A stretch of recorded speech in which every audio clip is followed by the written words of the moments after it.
നമസ്കാരം. സോഡിയാക് മീഡിയയിലേക്ക് എല്ലാ പ്രേക്ഷകർക്കും സ്വാഗതം. 2024 ഒക്ടോബർ മാസത്തെ ചതയ നക്ഷത്രക്കാരുടെ നക്ഷത്രഫലം ഒന്ന് പരിശോധിച്ച് നോക്കാം. ചതയ നക്ഷത്രക്കാർക്ക് തൊഴിലുമായിട്ട് ബന്ധപ്പെട്ട് നല്ല അനുകൂലമായിരിക്കുന്ന ഗുണഫലങ്ങൾ അനുഭവിക്കാൻ യോഗമുള്ളൊരു മാസമാണ്. എങ്കിലും കുറച്ച് വ്യാഴപ്പഴമുണ്ട്. അപ്പോൾ അത് കാരണം ദൈവാധീനക്കുറവിൻ്റേതായിരിക്കുന്ന കുറച്ച് പ്രശ്നങ്ങളുള്ളത് കാരണം കൊണ്ട് സാമ്പത്തിക ഞെരുക്കം പോലെയുള്ള കാര്യങ്ങൾ അനുഭവത്തിലേക്ക് വരാനുള്ള സാധ്യത കൂടുതലാണ്. മാത്രമല്ല, ലഗ്നാൽ അഷ്ടമാധിപതി ആണ് ഭാഗ്യസ്ഥാനത്ത് നിൽക്കുന്ന. അഷ്ടമത്തിൽ നിവർത്തി സ്ഥാനാധിപതി 17-ാം തീയതിക്ക് ശേഷം ഖണ്ഡകാരകനായിരിക്കുന്ന കേതുവിനോട് ചേർന്ന് വരും. അപ്പോൾ എന്തിനിറങ്ങി പുറപ്പെട്ടാലും ഒരു തടസ്സം വരാനുള്ള സാധ്യത കൂടുതലാണ്. ഭാഗ്യാധിപതി കർമ്മസ്ഥാനത്ത് നിൽക്കുന്നത് കൊണ്ട് തൊഴിലിൽ ഭാഗ്യം അനുഭവിക്കാൻ ഈ 12-ാം തീയതിക്ക് ശേഷം യോഗമുണ്ട്. അപ്പോൾ 12-ാം തീയതിക്ക് ശേഷം അനുകൂലമായിരിക്കുന്ന തൊഴിലിൽ അഭിവൃദ്ധി ഉയർച്ച ഉണ്ടാകാനൊക്കെയുള്ള യോഗമുണ്ടെങ്കിൽ പോലും ഗുരുശുക്ര ദൃഷ്ടി എന്ന് പറയുന്ന ഒരു അവസ്ഥയുണ്ട്. അപ്പോൾ പരസ്പരം വേധിച്ച് ഗുരുവും ശുക്രനും കൂടി നിൽക്കുന്നത് കാരണം കൊണ്ട് അത് ഭവന സംബന്ധമായിട്ടും അതുപോലെ തന്നെ തൊഴിൽ മേഖലയായിട്ടും രണ്ടും കൂടി അഡ്ജസ്റ്റ് ചെയ്ത് കൊണ്ടുപോകാൻ പറ്റാത്ത രീതിയിലുള്ള കുറച്ച് പ്രതിസന്ധികൾ ഉണ്ടാക്കാൻ സാധ്യതയുണ്ട്. ഈ കാരണം കൊണ്ടൊക്കെ തന്നെ മാനസികമായിട്ട് കുറച്ച് ടെൻഷൻ അനുഭവപ്പെടാനും സാധ്യതയുണ്ട്. കർമാധിപതി 20-ാം തീയതിക്ക് ശേഷം ഇഷ്ടസ്ഥാനത്തേക്ക് വരും, 6-ാം ഭാവത്തിലേക്ക്. അവിടെ നീചഭംഗ ചക്രവർത്തി യോഗം ചെയ്തു വരുന്നത് കാരണം കൊണ്ട് 20-ാം തീയതിക്ക് ശേഷം ചതയ നക്ഷത്രക്കാരെ സംബന്ധിച്ചിടത്തോളം തൊഴിലിൻ്റെ കാര്യത്തിലൊക്കെ വളരെ നല്ല അനുകൂലമായിരിക്കുന്ന ഗുണഫലങ്ങൾ പ്രതീക്ഷിക്കാം.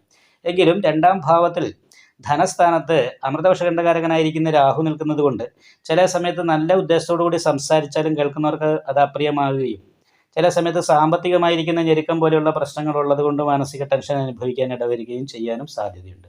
അപ്പോൾ അത് കാരണം കൊണ്ട് വിഷ്ണു ക്ഷേത്രത്തിൽ നെയ്വിളക്കും ഭാഗ്യസുക്ത പുഷ്പാഞ്ജലിയും കഴിപ്പിക്കണം.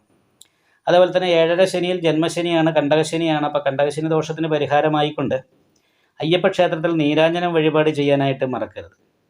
പല കാര്യങ്ങൾക്കും ആത്മവിശ്വാസക്കുറവ് പോലെയുള്ള പ്രശ്നങ്ങളെ അഭിമുഖീകരിക്കേണ്ടി വരാൻ സാധ്യതയുണ്ട്. എന്തിനിറങ്ങിയാൽ പുറപ്പെട്ടാലും ആദ്യം ഒരു തടസ്സം വരാൻ സാധ്യതയുണ്ട്. അതിന് പരിഹാരമായിക്കൊണ്ട് ശിവക്ഷേത്രത്തിൽ ശംഖാഭിഷേകം, നെയ്വിളക്ക് മുതലായിട്ടുള്ള വഴിപാട്, കടുംബായുസമൊക്കെ കഴിപ്പിക്കുക, നന്നായിട്ട് പ്രാർത്ഥിക്കുക. അപ്പം ഇങ്ങനെയുള്ള കാര്യങ്ങളും പരിഹാരങ്ങളൊക്കെ ചെയ്യണം. അല്ലെങ്കിൽ നടുവേദന പോലെയുള്ള രോഗാവസ്ഥ, സാമ്പത്തികമായിരിക്കുന്ന പ്രതിസന്ധികൾ, കണ്ണിനോ ചെവിക്കോ വേദന, ഇങ്ങനെയുള്ള കുറച്ച് പ്രശ്നങ്ങളൊക്കെ അഭിമുഖീകരിക്കാൻ ഇടവരാൻ സാധ്യതയുണ്ട്. അത് കാരണം പ്രത്യേകം ശ്രദ്ധിക്കണം. കണ്ടകശനി ദോഷത്തിന് പരിഹാരം ചെയ്യാൻ ശ്രദ്ധിക്കണം.